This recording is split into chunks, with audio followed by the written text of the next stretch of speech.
আসসালামু আলাইকুম। ওয়ালাইকুম আমি আসসালাম। বাহার, আমার বাড়ি নোয়াখালী, আমার নাম বাহার। আচ্ছা আমি রোজাদার, সবসময় আমি রোজা থাকি এসেছি, আমার শ্বাসের কষ্ট। তো এখন রোজা 2টার পরে আমার শ্বাসটা বাড়ি যায়, হুম, তখন আমি নিঃশ্বাস নিয়ে নিঃশ্বাস ফেলতে পারি না, আচ্ছা এই খুবই কষ্ট হয়। এখন আমি কি দিনের বেলা রোজাটা আমি কি ইনহেলার ব্যবহার করতে পারবো? ইনহেলাল কি ব্যবহার করতে পারবেন কিনা? যে থাকুন, আপনি আমাদের সাথে ইনশাল্লাহ প্রশ্নোত্তর পেয়ে যাচ্ছেন। ইনহেলাল ওনার শ্বাসকষ্ট, এটা এক ধরনের, আপনি জানেন তো, স্প্রে করলে, যে এটা পারবেন কিনা?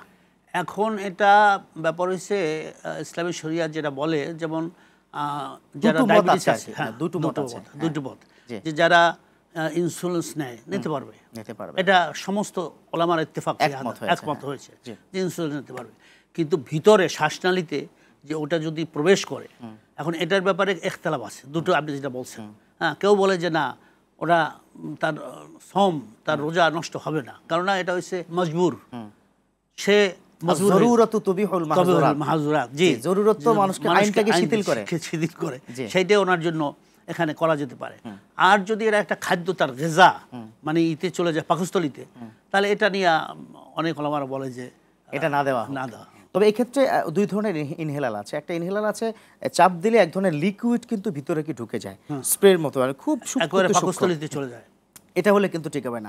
আরেকটা শুধু কণ্ঠনালীকে স্বাভাবিক করে তুলে একটু সাইজটা বড় করলে উনি শ্বাস নিঃশ্বাস, ওটা ঠিক আছে, ওটা চলবে, ওটা চলবে জি ইনশাআল্লাহ তাআলা। তো যেমনটি আমরা একটা জায়গায় এসে আপনি আলোচনা করেছিলেন যে আমরা দেখতে পাই বর্তমান সোসাইটিতে এরকম মাহফিলের সিজনে আমরা দেখি যে এই কাজগুলো করা হয়, এটা ইসলামেরা সাপোর্ট করে না। আর আরেকটা আপনি কি সমাধান করেছেন যে বিকাশের মাধ্যমে টাকা, তবে যদি এমন হয় ওনার কোনো বিকাশ নেই, উনি ফিতরার টাকা পাবে, ওনার জন্য 500 টাকা আমি কি রেখে দিলাম, উনি বলতে ওনাকে জানাইতে হবে, যে ওনাকে জানাই দিতে হবে তোমার জন্য আমি 500 টাকা রেখে দিছি, ওনার এইতে নলেজে থাকতে হবে, ওনার মালিকানা ওনাকে দিয়ে দিতে হবে। হ্যাঁ হ্যাঁ, তাহলে ঠিক আছে তো। আচ্ছা ইনশাআল্লাহ, চমৎকার করে আপনি বলছিলেন। এখন ফিতরা নিয়ে আরো 2-3টে প্রশ্ন আছে। আমার এক মানে দর্শক বন্ধু তিনি প্রশ্ন করেছেন যে ফিতরার টাকাটা কবে দেওয়া ওয়াজিব? আপনার ঈদের নামাজের আগে, পূর্বেই না, কিন্তু এখন থেকে কবে দেওয়া? এখন যেদিন দেয়, রমজানের ভিতরে যখনই দেয়। ও মানে পয়লা রমজান থেকে চাইলেও কি দিতে পারবে? ও আচ্ছা আচ্ছা, মানে যেটা শুরু আছে, মানে শুরু নেই কিন্তু শেষটা আছে, শেষ হলো রমজান মাসে যে কোনো সময় সে দিতে পারবে। আচ্ছা, কারণ রমজান তো 70 গুণ দেফা, এখানে আমরা সমস্ত দান খয়রাত এবং যাকাত কেন রমজানে আদায় করি, কারণ এখানে 70 গুণ সওয়াব বেশি। আচ্ছা, তাই না? জয়ীফ হাদিস হলেও, কারণ ইমাম আজম আবু হানিফা রাহমাতুল্লাহ বলছেন যে আমলের ব্যাপারে জয়ীফ হাদিসকেও আমল করা গ্রহণ করা যাবে, কোনো অসুবিধা স্পষ্ট। এরা অনেকে বিশেষ করে যারা লামুজহাবি তারা এগুলা একটু বিরোধিতা করে, কিন্তু না, এখানে ইমাম আজম যে গবেষণা, যে বিভিন্ন তাফাক্কুর তিনি করছেন, রিসার্চ করছেন, তাতে এই জন্যই তো ওনাকে ইমাম আজম বলা হয়, যে ওনার উপস্থিত বুদ্ধি দ্বারা উনি সবগুলো সমাধান দিয়েছেন। যেমন আগে ধরেন এই যে ইন্স্যুরেন্স, বিভিন্ন ধরনের ইসলামিক এই যে অর্থনীতির উপরে, এগুলোতেই তো ছিল না। এখন তাকি ওসমানী স্কলাররা, আন্তর্জাতিক যারা বলতেছে না এগুলো এখন দরকার, কম্পিউটার দরকার, টেকনোলজি দরকার, টেকনোলজি প্রয়োজন আছে সময়ের তালে তালে। আরো শুনবো বিস্তারিত, একজন দর্শকের ফোন নিয়ে নিচ্ছি। প্রিয় দর্শক, কে বলছেন, কোথা থেকে বলছেন, প্লিজ প্রশ্ন করুন। আসসালামু আলাইকুম। ওয়ালাইকুম আসসালাম ওয়া রাহমাতুল্লাহ। জি, আপনার প্রশ্নটি করুন প্লিজ। আমি তাহাজ্জুদ নামাজ পড়ি আলহামদুলিল্লাহ সূরা দিয়ে, আর 3বার কুল ফাল্লাহ সূরা দিয়ে পড়ি, এটা হবে কিনা? মানে আপনি কি 2 রাকাতেই তাই করেন?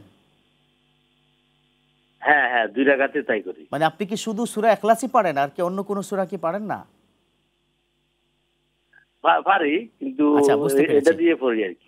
এতে হবে কিনা, যে থাকুন, আপনি আমাদের সাথে ইনশাআল্লাহ প্রশ্ন উত্তর পেয়ে যাচ্ছেন। মানে 2 রাকাত তাহাজ্জুদে, প্রথম রাকাতে 3বার সূরা ইখলাস, মানে সূরা মিলায়, দ্বিতীয় রাকাতে 3বার সূরা ইখলাস, অসুবিধা নেই, আদায় হয়ে যাবে। কিন্তু উনি তো অন্য সুরা পারে, তো পারলেও এটা উনি ওটার উপরে দিচ্ছে, তারজিহ দিচ্ছে, হ্যাঁ ইস্তেকামাত দিচ্ছে যে আমি বেশি বেশি পড়ি। এটা না জায়েজ না, জায়েজ আছে, জায়েজ আছে। কারণ ওই যে উনি হয়তো ওই আমলটা করেন যে 3বার যে মান করা সূরাতুল ইখলাস ওয়া হুয়া সালাসাতুম মিনাল কোরআন, যে সূরাতুল ইখলাস একবার যদি তেলাওয়াত করে কোরআনের 3 ভাগের 1 ভাগের সওয়াব। আর এটা তো নফল, তাই না? এটা নফল, তো সেহেতু এটা জায়েজ আছে। আচ্ছা, এখানে আরো বেশ কিছু প্রশ্ন এসেছে, তার মধ্যে তাহাজ্জুদ নিয়ে একটি প্রশ্ন এসেছে যে তাহাজ্জুদের নামাজ কত রাকাত, এবং তাহাজ্জুদের সেজদায় গিয়ে আমি কি বাংলায় কোনো দোয়া করতে পারবো কিনা? তাহাজ্জুদের তো কোনো নামাজের সীমাবদ্ধতা নাই, 2 রাকাত থেকে আপনার 4, 8, 10, 12, 20 পর্যন্ত পড়ে, এটা হচ্ছে আপনার, কারণ নামাজ আর সলাতু মিরাজুল মুমিনিন, নামাজটা হচ্ছে মাওলার সাথে বন্দার দিদার মিলন একেবারে।